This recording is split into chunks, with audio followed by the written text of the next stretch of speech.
Merci. Monsieur Ruffin de la France Insoumise. Oui, bonjour. Moi, je m'interroge sur quel est le but stratégique, puisque c'est stratégique qu'on poursuit. Il me semble que c'est le bonheur. Et quand on regarde, par exemple, les statistiques et les tableaux dressés par le Programme des Nations Unies pour le développement, on voit un gros décrochage, grosso modo à partir de 15 000 $ de PIB par habitant, entre la croissance et le bonheur. C'est-à-dire un certain nombre d'indices sanitaires.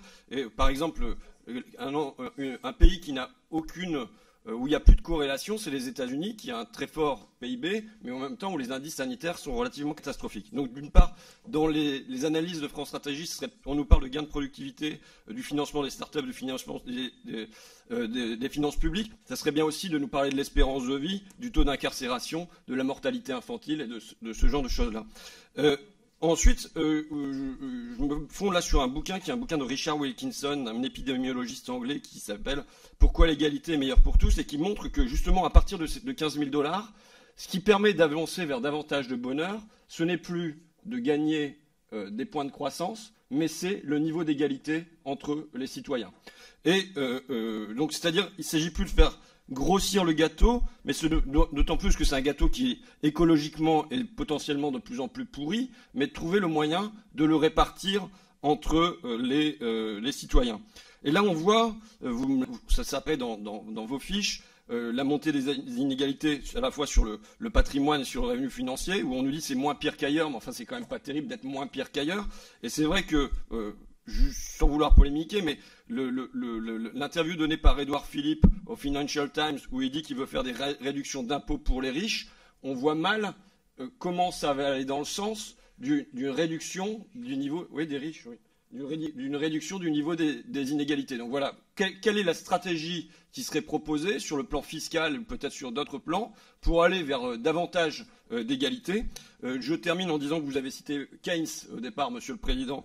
Keynes disait qu'à la fin du XXe siècle, on aurait travaillé moins de 20 heures par jour.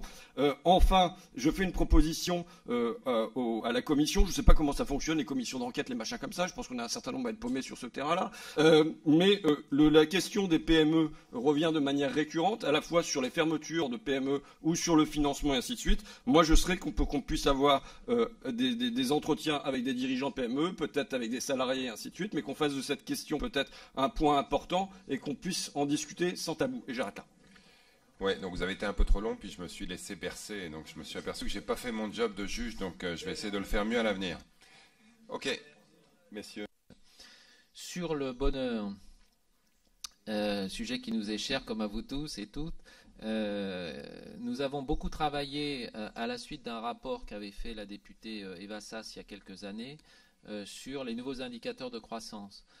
Donc ça, c'est quelque chose que vous retrouverez aussi dans nos travaux.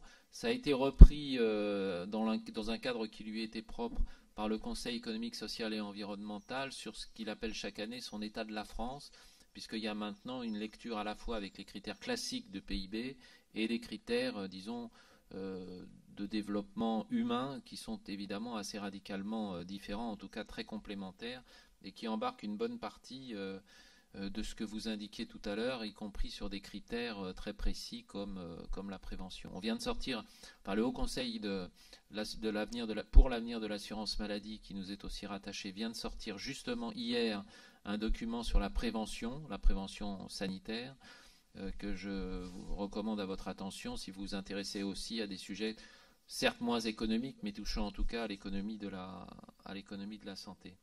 Je conclurai en rappelant les travaux d'un économiste suédois très connu qui s'appelle Andersen, qui n'écrivait pas de contes, mais qui a décrit très bien il y a une dizaine d'années que la meilleure manière d'assurer l'équilibre des régimes de retraite dans nos pays occidentaux était de construire des crèches et des modes de garde collectifs pour assurer une parfaite égalité professionnelle entre les hommes et les femmes, en tout cas dans l'accès à l'activité. Et qu'à partir du moment où les femmes, par exemple, pourraient ainsi travailler de manière plus dense, si je puis dire, qu'elles ne le font ailleurs, parce qu'en fait en France c'est déjà largement le cas, eh bien les régimes de retraite seraient équilibrés puisqu'elles-mêmes acquéreraient des droits propres et pourraient comme cela bénéficier aussi d'une retraite de meilleur niveau. Donc comme quoi l'investissement social sur les crèches est quelque chose qui se retrouve dans l'ensemble de notre système social, bien au-delà des seules questions de la petite enfance.